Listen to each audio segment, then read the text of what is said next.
Inauguration officielle ce matin pour les festivités du 40e anniversaire de l'université François Rabelais. Au milieu des vestons, des tailleurs et des blazers, la Faluche de Florent offre quelques gaietés vestimentaires. Faluchard est fier de l'être, cet étudiant en 3e année d'archéologie ne voit pas en cette pratique un quelconque esprit de corps malsain. Pour Florent, la Faluche, c'est tout le code vestimentaire étudiant typiquement rabelaisien. C'est d'abord un folklore, le folklore des étudiants en France, pour toute étude supérieure, et c'est aussi un esprit.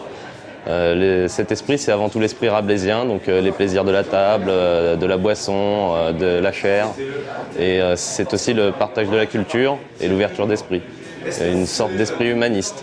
Florent est membre Faluchard de l'AHUT, l'association des historiens de l'université de Tours. C'est la seule association étudiante qui tient un stand durant les festivités. Et pour honorer François Rabelais, ils ont voulu retracer son histoire.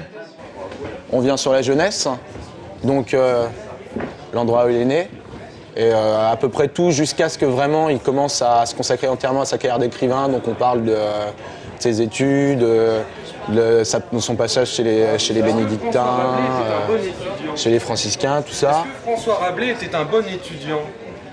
Ah ben un bon étudiant avec toutes ses spécialités, je pense que c'était un bon étudiant. Je pense que c'était même un brillant étudiant, enfin, j'imagine. Parmi les visiteurs, Danielle Guillaume, ancienne doyen de l'UFR d'histoire, cofondatrice de l'AHUT. Une association pas comme les autres, créée par un étudiant pas comme les autres.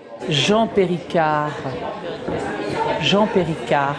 qui était un étudiant historien qui a commencé à reprendre ses études d'histoire au moment où il a pris sa retraite. Il avait 65 ans en 83-84. Voilà. Et c'est lui en fait qui a créé l'AHUT. Il n'y avait pas trop d'associations, il n'y en avait pas en histoire en tout cas, et son but c'était de pouvoir organiser des voyages avec les étudiants.